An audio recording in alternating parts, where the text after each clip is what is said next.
Lalu boleh tak kita gunakan khidmat jin Islam untuk membantu kita dalam rawatan, dalam ilmu-ilmu tertentu?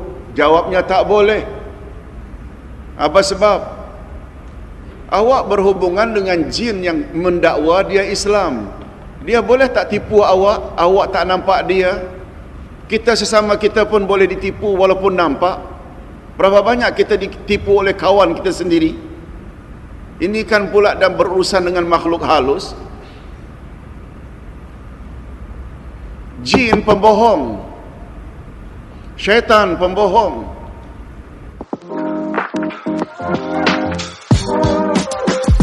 Bagaimana hukum minta tolong kepada jin? Tak boleh. Idza sta'anta fasta'in billah. Kalau minta tolonglah sama Allah. Idza sa'alta fas'alillah. Kalau mohonlah sama Allah. Bagaimana dengan Nabi Sulaiman? Pernah minta bantuan kepada jin Ifrit. Memang iman ente sudah selevel iman Sulaiman? Wa qala, apa kata Nabi Sulaiman? Ayyukum ya'tini bi'arsyiha qabla an ya'tuni muslimin.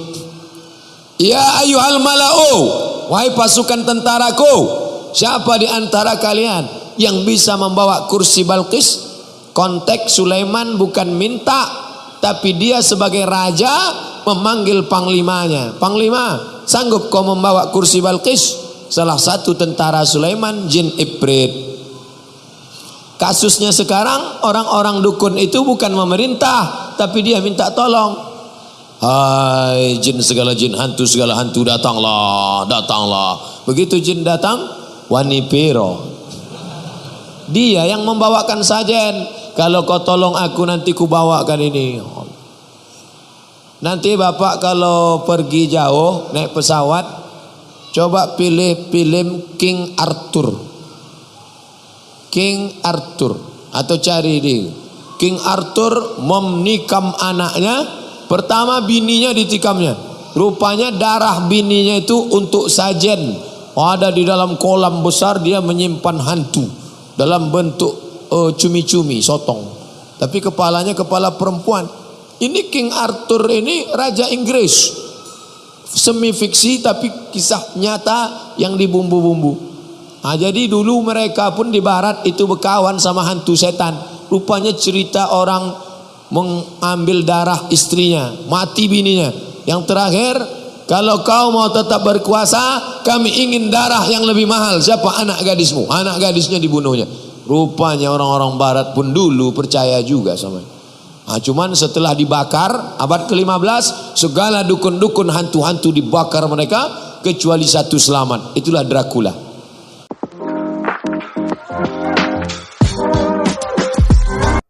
Bagaimana hukum berteman dengan dan meminta bantuan dengan jin yang mengaku jin muslim? Saya bilang hindari, jangan macam-macam masalah ini. Jin, benar ada jin muslim, ada jin yang musyrik. Kunna tara'iqa qidada, kami berbagai macam modelnya. Dan ada yang mengatakan hukum asalnya boleh karena kita berteman dengan kebaikan. Dengan orang baik, dengan jin muslim tidak jadi masalah. Dengan hewan yang baik ya. Kita bilang Nabi SAW tidak pernah meminta pertolongan kepada jin. Padahal banyak jin masuk Islam lewat Nabi SAW. Dan Allah kabarkan ada jin-jin yang masuk Islam. Dalam Allah turunkan ayat. Di antaranya tatkala Rasulullah SAW baru pulang dari Taif. Jadi Rasulullah SAW berdakwah di Taif, diusir oleh penduduk Taif. Akhirnya Rasulullah SAW pulang, Rasulullah salat malam. Tatkala beliau sedang salat malam, datang jin masuk Islam. Jadi ada orang manusia tidak beriman, ada jin yang apa? Beriman. Nabi diberi hiburan oleh Allah Subhanahu wa taala. Tetapi Nabi tidak pernah minta bantuan jin dalam perang Badar, padahal butuh pasukan jin. Butuh atau tidak? Butuh. Tidak boleh bilang butuh ya. Perlu pasukan jin. Kemudian juga dalam perang Uhud, Rasulullah SAW juga perlu pasukan jin. Dalam perang-perang yang lainnya, tetapi Rasulullah SAW tidak pernah minta tolong kepada jin. Waktu Aisyah kalungnya hilang, Rasulullah SAW juga tidak panggil pasukan jin, tolong cari kalung istri saya yang hilang. Rasulullah SAW cari dan para sahabat tidak ketemu. Oleh karenanya, ingat kata Nabi SAW tentang syaitan, Shadaqaka wa huwa kadzub. Setan terkadang benar tapi seringnya apa? Dusta. Tapi Ustaz, tapi kita kan berteman dengan jin, zahirnya dia muslim. Bagaimana zahirnya wong dia tidak kelihatan? Paham? Ente tahu dari mana zahirnya dia muslim? Saya katakan meskipun ada perbedaan pendapat dengan para ulama, tapi saya katakan hendaknya dijauhi karena rawan. Rawan. Betapa banyak orang tidak mengerti tauhid secara terperinci, akhirnya terjebak dengan jin tersebut. Dia minta sesuatu, ternyata kita tidak sadar, kita turut dengan apa permintaannya. Minta ini, minta anu, untuk supaya mudah. Kita terjebak akhirnya memberi sajian kepada dia tanpa kita sadari. Oleh karenanya hati-hati, sebaiknya dijauhi. Apa sudah tidak ada teman orang manusia sampai harus berteman dengan apa? Jin.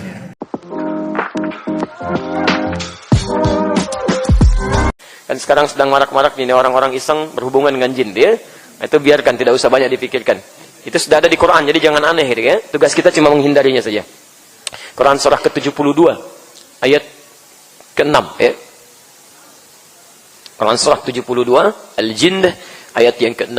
Wa annahu kana rijalun minal insi ya'udzuuna birijalin minal jinni fazaduhum rahaqa. Ya, masyaallah. Sungguh ada sementara kalangan manusia yang berkolaborasi minta bantuan kepada jin dalam mengentaskan persoalannya, namun ternyata jin itu tidak membawa solusi melainkan hanya kesengsaraan semata. Ingat betul ini ya. Kalau ada orang berinteraksi dengan jin, minta bantuan dalam kehidupannya, awas, kata Quran, perhatikan betul, kata Quran, jin itu tidak akan memberikan solusi. Hanya mengundang masalah. Karena itu ketika Allah menyampaikan ayat ini, sebelum sampai ke tujuan hidup, ketika Allah menyampaikan ayat ini, itu selalu ketika menyebutkan ins manusia dipasangkan dengan jin dan secara bahasa maknanya bertentangan. Di secara bahasa pun nggak bisa nyambung. Tidak bisa nyambung. Saya beri contoh. Kalimat jin dengan ins disebutkan dalam Quran setidaknya 18 kali. Dan selalu berpasangan. Ketika disebutkan jin, insnya muncul. Ya. Ya ma'syaral jinni wal ins. Wa ma khalaqtul jinna wal ins. Jinnya dijamakkan menjadi jinnah. Ya. Insnya dijamakkan menjadi nas. Disebutkan 241 kali dalam Al-Quran. Minal jinnati wan nas. Ketika jinnah, nasnya muncul. Yang paling menarik, kenapa Allah selantiasa menggandengkan jin dengan manusia dalam Quran? Salah satunya ingin menjelaskan bahwa alamnya beda, sifatnya beda. Dia nggak bisa Anda mengundang dari alam berbeda, memberikan solusi pada masalah Anda. Itu jadi masalah nantinya. Saya beri contoh.